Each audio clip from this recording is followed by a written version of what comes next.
நல்ல காலம் பிறக்குதுன்னு trademark dialogue பேசி வலை வீசிய ஜோசியர். நம்பி 50 லட்சத்தை அனுப்பிய ஐடி தம்பதி. 11 மாதங்களுக்கு பிறகு சந்தன போட்டு ஜோசியர் சிக்கியது எப்படி? பின்னணி என்ன?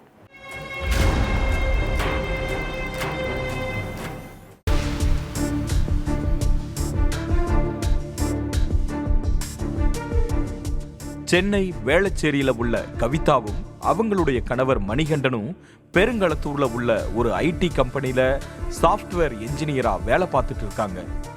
2 வருஷத்துக்கு முன்னால ஜாதகம் பார்க்கறதுக்காக வல்லாஞ்சேரியில இருக்கிற ஜோதிடர் வெங்கட சுரேஷ் வீட்டுக்கு போயிருக்காங்க அந்த தம்பதி.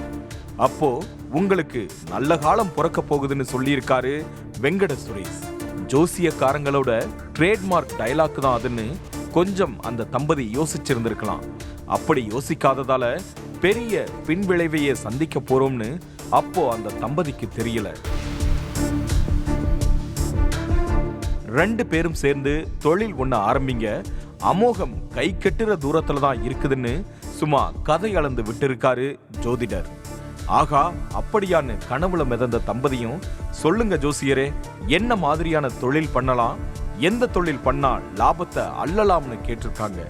அதுக்கு என்னோட நண்பர் ஒருத்தர் பெட்ரோல் பங்க் தொடங்க நான் தான் லைசன்ஸ் வாங்கி கொடுத்தேன், இப்ப அவரு டாப்ல இருக்காருன்னு சொல்லியிருக்காரு. உங்ககிட்டயும் காலி இடம் இருந்தா பேசாம நீங்களும் பெட்ரோல் பங்க் வச்சிருங்க, அடுத்து உங்க காட்டுலயும் பண மழைதான்னு ஜோசியர் சொல்லியிருக்காரு. ஆமா ஜோசியரே, திருவண்ணாமலை வேட்டவளத்துல 65 சென்ட் காலி இடம் இருக்குதுன்னு சாஃப்ட்வேர் என்ஜினியர் தம்பதி சொல்லியிருக்காங்க. அப்படின்னா அங்கேயே பெட்ரோல் பங்க வச்சிடலாம்னு ஜோதிடர் வெங்கட சுரேஷ் சொன்னதும் தம்பதியும் டபுள் ஓகே சொல்லியிருக்காங்க. அடுத்து திருமுடிவாக்கத்துல உள்ள விஜயபாஸ்கர் அப்படிங்கிறவரோட வீட்டுக்கு போன வெங்கட சுரேஷ், இவரோட அப்பா டெல்லியில ரா உளவு பிரிவுல வேலை பார்த்துட்டு இருக்கிறதாவும், பெரிய பெரிய அரசியல்வாதி முதல் அதிகாரிகள் எல்லாருமே அவரோட கைக்குள்ளதான் இருக்கிறதாவும் சொல்லி இருக்காரு. அந்த டயலாக் தான் தங்களுக்கு தோண்டப்படுற படுகொலின்னு அப்போ அந்த தம்பதிக்கு தெரிஞ்சிருக்க வாய்ப்பே இல்லை.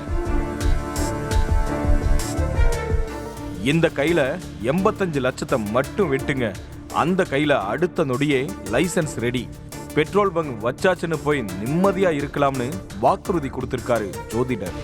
அந்த வார்த்தையில மெய் மறந்த தம்பதியும் கொஞ்சம் கூட யோசிக்காம பணத்தை கொடுக்க முடிவு பண்ணிட்டாங்க. மணிகண்டன் அக்கவுண்ட்ல இருந்து 20 லட்சம், கவிதாவோட அக்கவுண்ட்ல இருந்து 30 லட்சம்னு 50 லட்சத்தை அனுப்பியிருக்காங்க. மீதி 35 லட்சத்தை அடுத்து அனுப்பிடுறோம்னு சொல்லியிருக்காங்க அந்த தம்பதி. ஆனா அனுப்புன 50 லட்சத்துக்கே விடை தெரியல. பணம் அனுப்பி 2 வருஷமாகியும் லைசன்ஸும் கண்ணுல காட்டல, பணத்தையும் கொடுக்கல. ஜோதிடர் வெங்கட சுரேஷுக்கு ஃபோன் பண்ணி பணத்தை கேட்டு தம்பதிக்கு கைவலி வந்ததுதான் மிச்சம். ஒரு கட்டத்துல டென்ஷனான ஜோதிடர் சும்மா பணம்னு நச்சரிச்சா ஆளை வச்சு அடிச்சு தூக்கி அடையாளமே இல்லாம ஆக்கிருவன்னு மிரட்டி இருக்காரு. அதனால பயந்து போன தம்பதியினர் வெங்கட சுரேஷ், விஜயபாஸ்கர் 2 பேர் மேலையும் வேளச்சேரி போலீஸ் ஸ்டேஷன்ல புகார் கொடுத்திருக்காங்க. 11 மாசமா போலீசாருக்கு டிமிக்கி கொடுத்துட்டு இருந்த ஜோதிடரை சுத்தி வளைச்சு கைது பண்ணியிருக்காங்க போலீஸ். நெத்தி நிறைய சந்தனம் வச்சு மங்களகரமா தன்னை காட்டிக்கிட்டு சாஃப்ட்வேர் என்ஜினியர் தம்பதிய நம்ப வச்சு மோசம் செஞ்ச ஜோசியர் அதே மங்களகரம் குறையாம ஜெயில்ல மற்ற சிறை கைதிகளுக்கு ஜோசியம் பார்த்துட்டு இருக்காரு. அதே மாதிரி போலீஸ் கண்ணுல மண்ணை தூவிட்டு எப்ப வர சிக்காம இருக்கிற விஜயபாஸ்கரையும் போலீசார் வலை வீசி தேடி வராங்க. பேராசை பெரு நஷ்டம் என்பார்கள். அந்த மாதிரி நல்ல காலம் பிறக்குதுங்கிற வார்த்தையை நம்பி வங்கியில 50 லட்சம் கடன் வாங்கி ஜோசியருக்கு அனுப்பின தம்பதிக்கு கடைசியில கெட்ட காலம் பிறந்து மாதம் கடன் கட்டுற நிலைமைக்கு தான் தள்ளப்பட்டிருக்காங்க.